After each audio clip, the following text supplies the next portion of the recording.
Today, I'm joined by John Lloyd. Lloyd is currently community lead at The Path, a games marketing agency. I've had the pleasure to meet John in person a couple of times at games industry events. Welcome to the show, John. Thank you very much for having me on the show. You've been earmarked to my list of people to invite ever since I first met you at the event in Malmo in Sweden, Nordic Game, in which I think you came at the last minute, right? Yeah, it was very much at the last minute. It was I kind of prodded one of my clients because they were up for an award, and I was like, any chance I can come? And they were like, yeah, sure, you can come along. And I was like, yes, I'll come along there. Very last second. Sounds like a nice client. Hey, let's talk about you and not about your clients at this point. Tell us about your path into community management. Where did it start for you? Now, you can start from when you're a little kid or when you're an adult or somewhere in between, as you choose. Sure. For me, I didn't really know for a long time that I wanted to go into community management specifically. I knew I wanted to work with IT specifically. But, if I look back at my actual history, it was something I've always kind of done. As soon as I was allowed on, the internet and was kind of, playing Age of Empires 2, RuneScape, all these kind of games that were online and had communities forming in various different places. So places like MSN Gaming Zone, GameSpy. Unfortunately, they don't exist anymore, but they had the ability to kind of create your own kind of sub servers or channels. And I did a lot of these kind of things where I would go in and kind of pick something I wanted to do. It was very much a selfish kind of starting point. But I wanted to kind of find other people to, that wanted to do the same thing. And I kind of built them up to be kind of like the primary place to go for those kind of, specific game settings or whatever it was.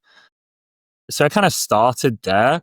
And then every game I kind of went into, through my childhood, into my teenage years, even into, my young adult life, I always kind of started my own community, whether it is, clans, and MMOs, so I could do, the high-end content or, the PvP, tournaments for things like the standalone Gwent game, for example, or the Elder Scrolls TCG as well. So there was a lot of these different places where I always kind of built up my own community. Somewhere along the line, I realized it was something I wanted to do and effectively make a living from it because I really enjoyed it. And so I kind of continued to do those things until I found my way in 2017 at Ubisoft for a kind of in a direction that what was it that happened? I applied for customer support because I had some experience in professional experience in customer support. I didn't get the job, but they actually said, we actually think you're going to be better for doing community management. Can we interview you for that? And I was like, yes, of course. That's kind of what I want to end up doing anyway. So I had the interview, and the same day they called me back saying, yeah, you've got it. So it was very much a thing of, that was my, entry in. And then since then, I've kind of, been jumping from place to place to, do what I've been doing. And now I've landed here at The Path. So it's been all over the place, but it's been really, really, good for me. A lot of experience. It's been good memories. Whoever was interviewing you at Ubisoft, kudos to them for having the judgment to realize although this guy's not right for the role he applied for, he's perfect for something else and we want him. That's really amazing. It's a common thing. Yeah, go.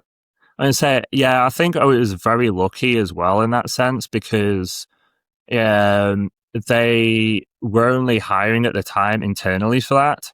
So it was very much a last second thing of they had, a few people internally that they were going to potentially bring into that role, and they already had those interviews done, but they, brought me in very much last second to do that. So, yeah, very lucky. It's been a recurring theme in this series of podcasts of people who are doing the job of a community manager before they were a community manager, like as a volunteer. And that's exactly what seems to have happened here with you. Yeah, I mean, I definitely did a lot of volunteering as well along, that path, where like, as soon as I realized I wanted to do it, I mean, it did take me a very long time, in all honesty. It probably took me from the point where I realized to when I got my first, professional job in specifically community management. It took like 7 years. So I was doing a lot of, volunteering. I volunteered at a few LAN events. I volunteered at a few other kind of in-person events where obviously they don't have the manpower to kind of do everything themselves. They do need the help. And I had a little bit more of an actual experience in, creating and hosting, and in some cases even just knowing, XSplit, for example, back when they were starting to look at, broadcasting it online with,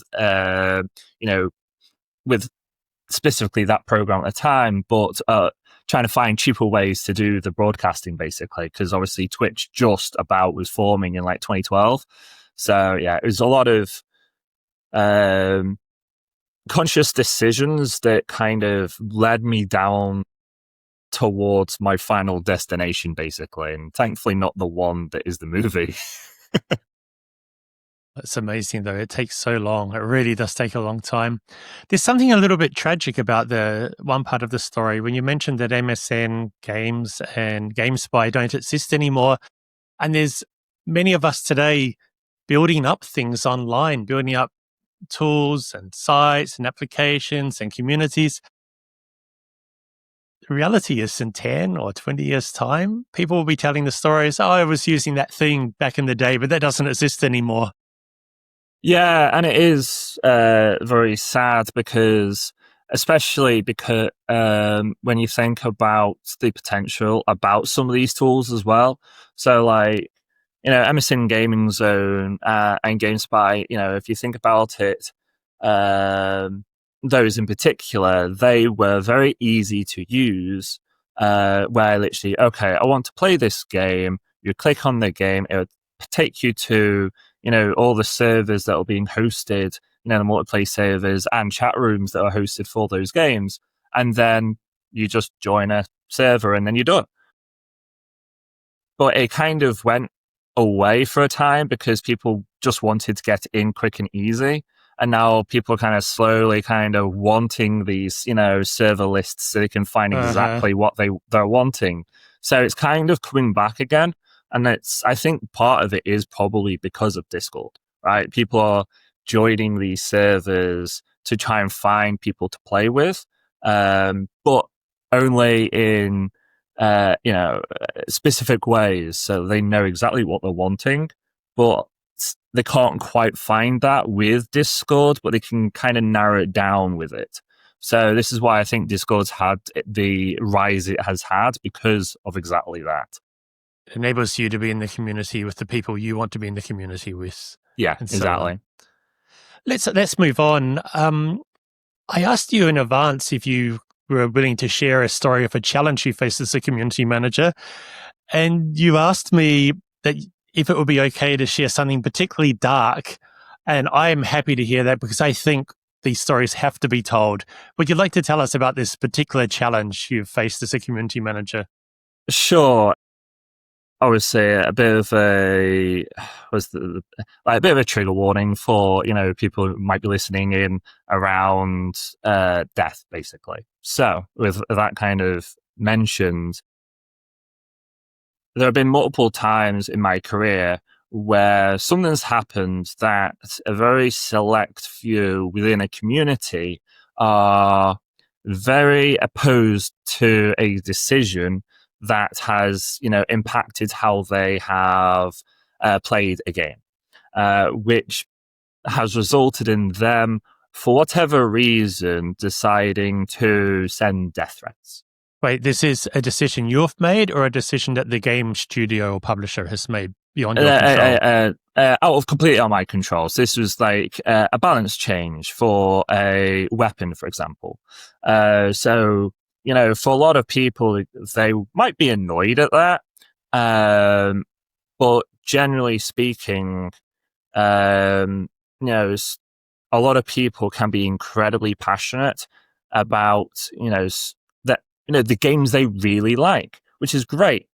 But unfortunately, there are these, certain times on the thankfully rare occasion, but it happens more often than you'd like, where, this change is done and their first reaction is pure anger and frustration that kind of then scales to them sending death threats.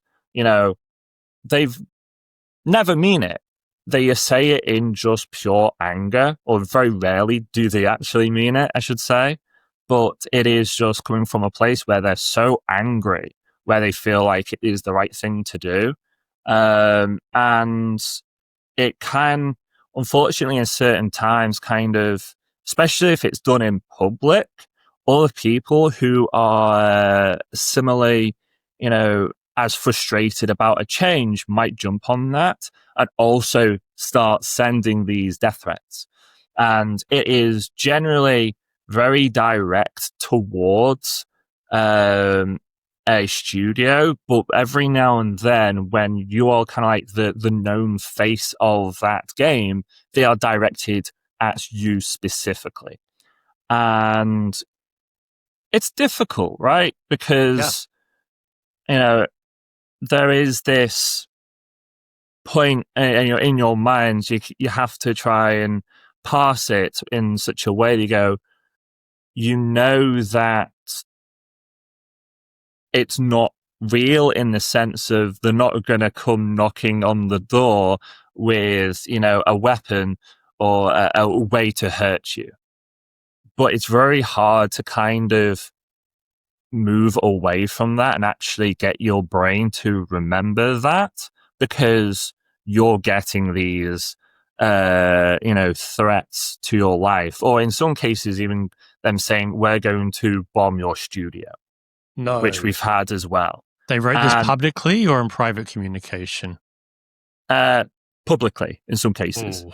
It's not always private. A lot of the time it is public. And say for a studio, and death threats as well, you have to take these seriously on the, small chance they are real. And that ends up impacting everyone, in that studio, or if it's, a remote studio or a remote team, then you don't have a place to, evacuate for the day. In some cases, it is literally my home.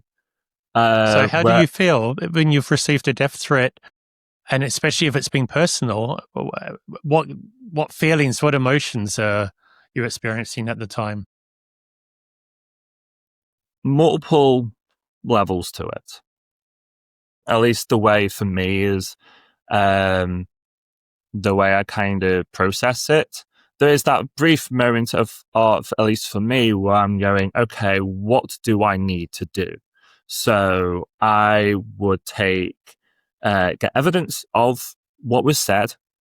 And I was then, go, okay, is there any public information or private information, depending on the, where I'm working at the time, that I can potentially gather to then effectively either, depending on the process, pass it along to someone who will then use, that information to effectively alert, the local authorities, both in, the location where the studio is, but also where the person doing threatening is based. Because obviously, if we do have that information, then we can literally just reach out to the local authorities to where they are and say, we don't know where this person lives.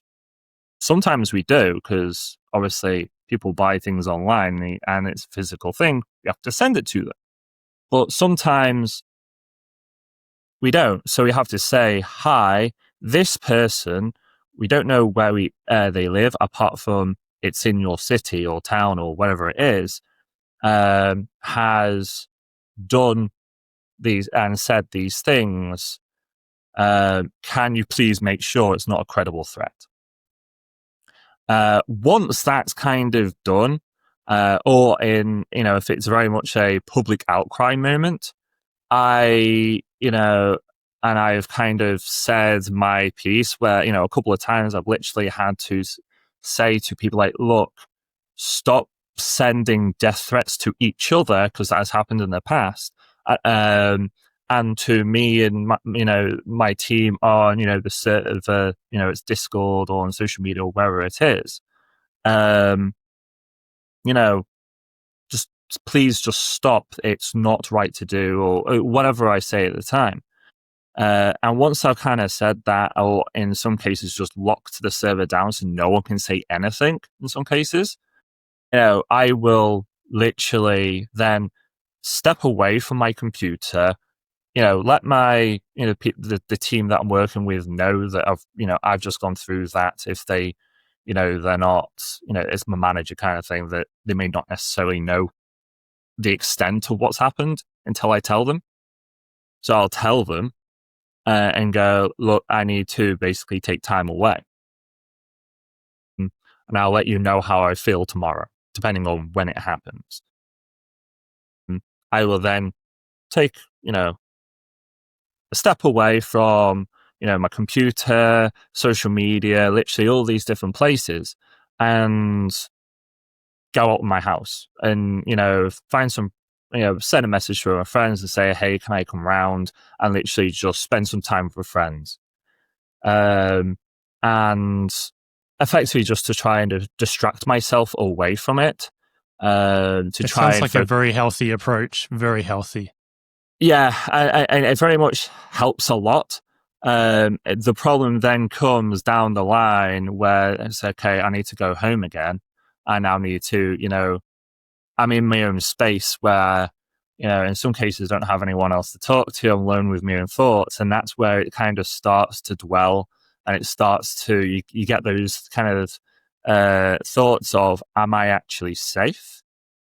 And it very much becomes a difficult few days mentally, even if consciously you're going, okay, I feel okay, kind of subconsciously you're not, because like you're not sleeping as well.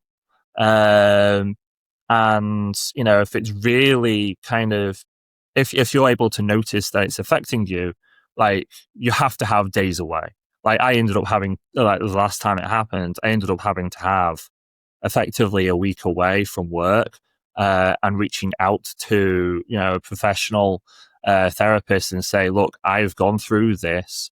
I need counseling, for, it might just be a session just to talk about it, but it can also be, in some cases, it could be, 1 to several months of counseling just to kind of move past it and be, fully mentally healthy again, or at least to a point where you can kind of just function normally. And no longer being triggered by every noise you hear outside at night.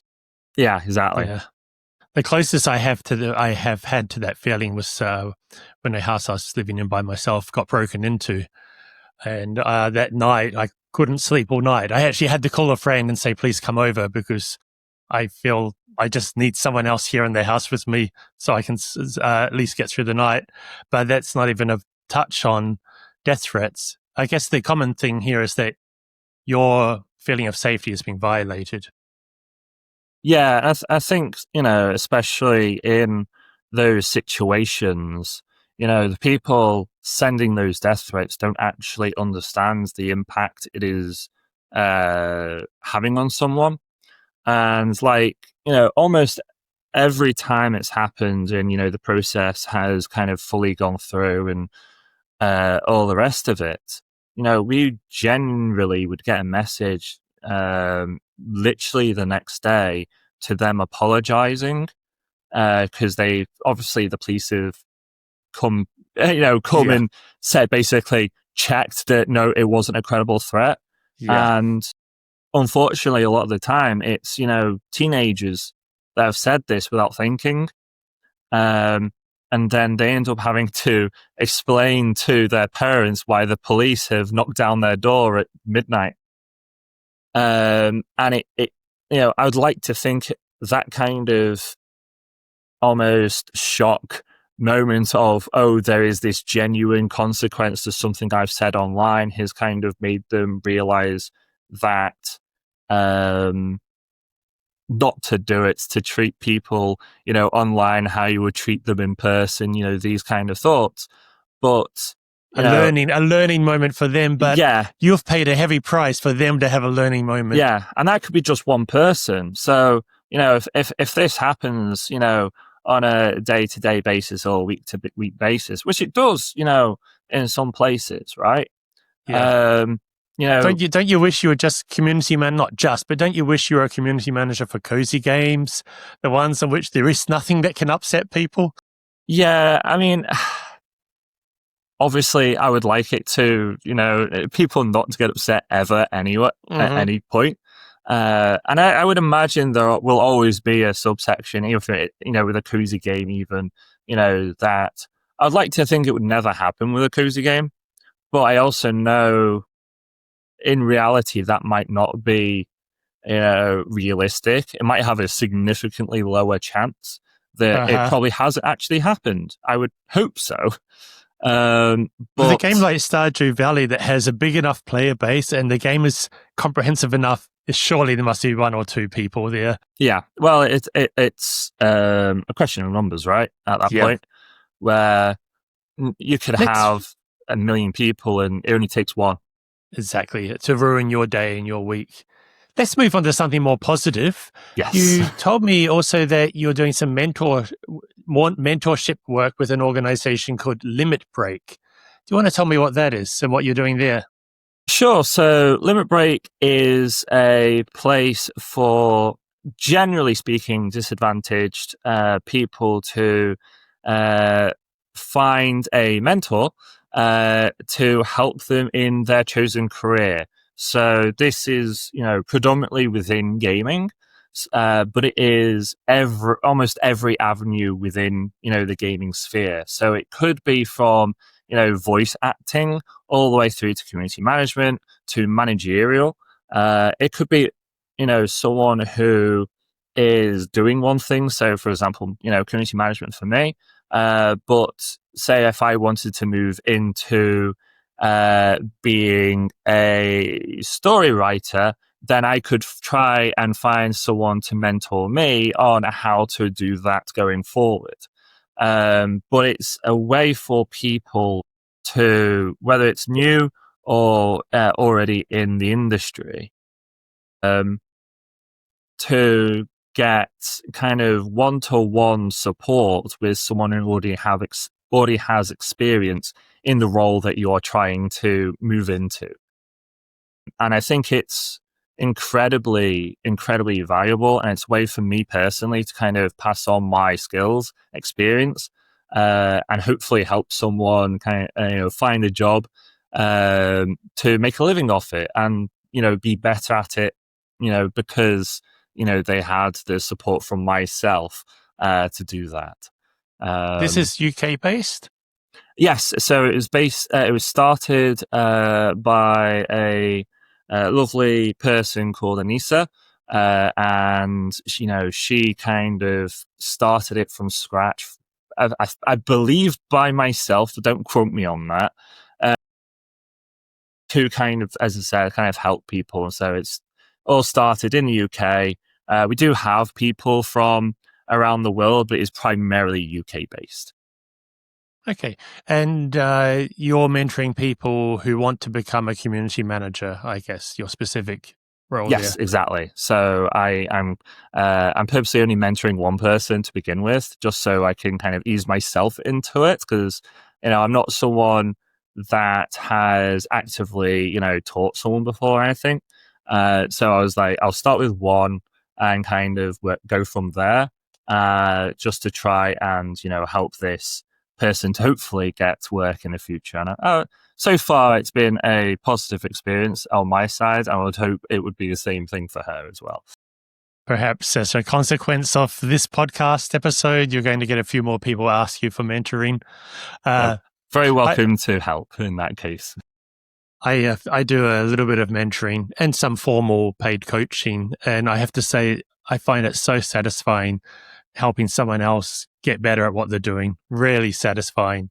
And one-on-one doesn't scale, and I'm fine with that. One-on-one is the best sometimes. Yeah, and it becomes a lot more personal that way, Yeah. in my opinion. So I tend to prefer one-to-one. But it's like, in the kind of the state that the industry is in at the moment, I do kind of slightly worry for programs like this, because I'm sure there are ones that are kind of based in America and other places around the world as well, that are probably struggling to get donations or sponsorship, because they are all charities, right? The vast majority of the time, especially this type of one. So, like, just as a general thing, if you have, a way to support, these programs to those that are listening in, you definitely should. They're so valuable, and it helps in a, a practical way. It helps us all in the long run, because we'd end up having, more skilled people that will end up creating the next Stardew Valley, or, helping us on our teams, or whatever it ends up being, because we will know that they'll be better at their job, and that they will have, these skills and experience that how they've kind of been helped developed by mentors and the other mentees. If I can say that correctly. It's always strikes me as a strange word, mentee. Now, this is a audio first podcast, but we also do have video available on YouTube, and the people on video should just be able to see that you're wearing a badge of Limit Break there. Yes, proudly. Which is not very clear, because of it's kind of quite small. But yes, I'm very proudly wearing my badge. So we'll have a link to that in the show notes where people can go and check it out, and maybe even sponsor it if that's something that you're able to do. I want to move on to talk about The Path, which is the games marketing agency you work at. I think you're the first person I've had on this podcast working for an agency rather than for a studio or a publisher. I'm not 100% sure, but I think that's the case. So I want to talk about that a little bit. Now, this is what I got from The Path's website. It's a games marketing agency built on a simple belief that brilliant people do brilliant work. So I assume you're the brilliant people it's talking about. Tell me what it's like being a community manager at an agency rather than specifically in a studio. Sure. So obviously there is there are quite a few difficulties in being agency as a community manager, and other roles as well. I would imagine, but at least for myself, a role that is very entwined with both a studio and its fan base, and I'm kind of having to slot in between those two can be incredibly challenging, because a lot of these times where I obviously we have multiple clients, right?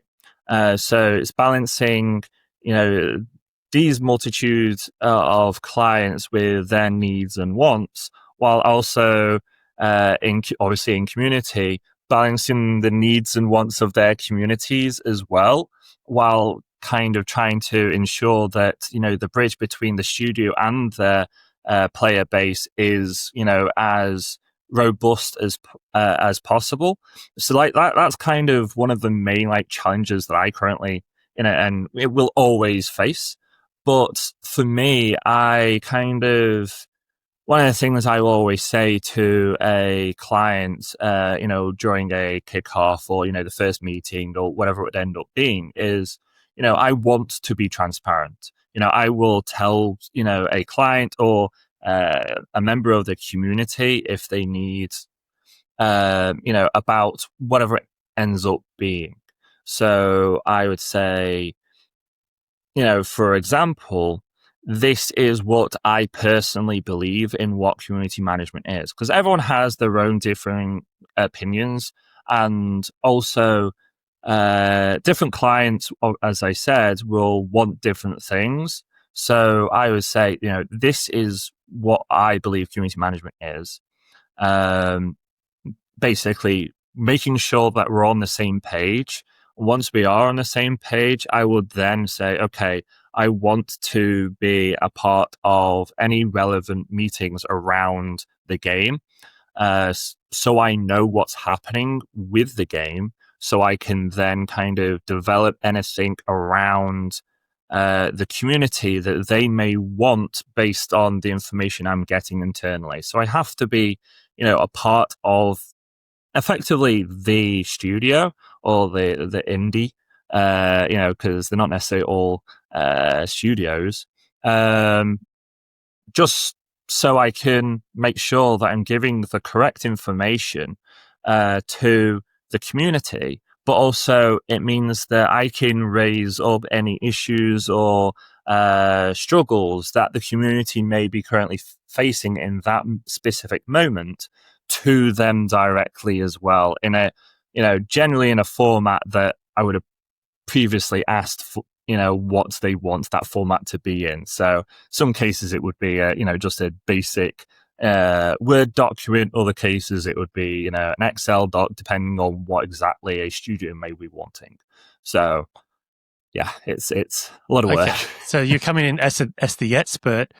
Would you typically go and work full time on one game for 3 months, or would you work on 3 games, all for longer, one for 2 days per week, another one for 2 days per week, and one for 1 day per week? Which is the way you tend to juggle your time as a community manager working at an agency? It honestly depends and changes depending on the needs of a client. So some clients, they may only need me to be working, full time a day a week, Okay. or for at least that amount of hours a week. So it could be as little as 5 to 10 hours a week. But obviously, there will always be situations where they'll need me to work more, because something's happening. There's a launch, there's a beat, or whatever it is, where I need to be more active. Mm-hmm. So obviously, in that situation, I still have my other clients that, if things align badly, or badly is not the right word, but coincidentally at the same time, then I can't be in multiple places at once. So there would be that situation where I would reach out to one of my kind of trusted other community managers in the industry that are primarily work freelance,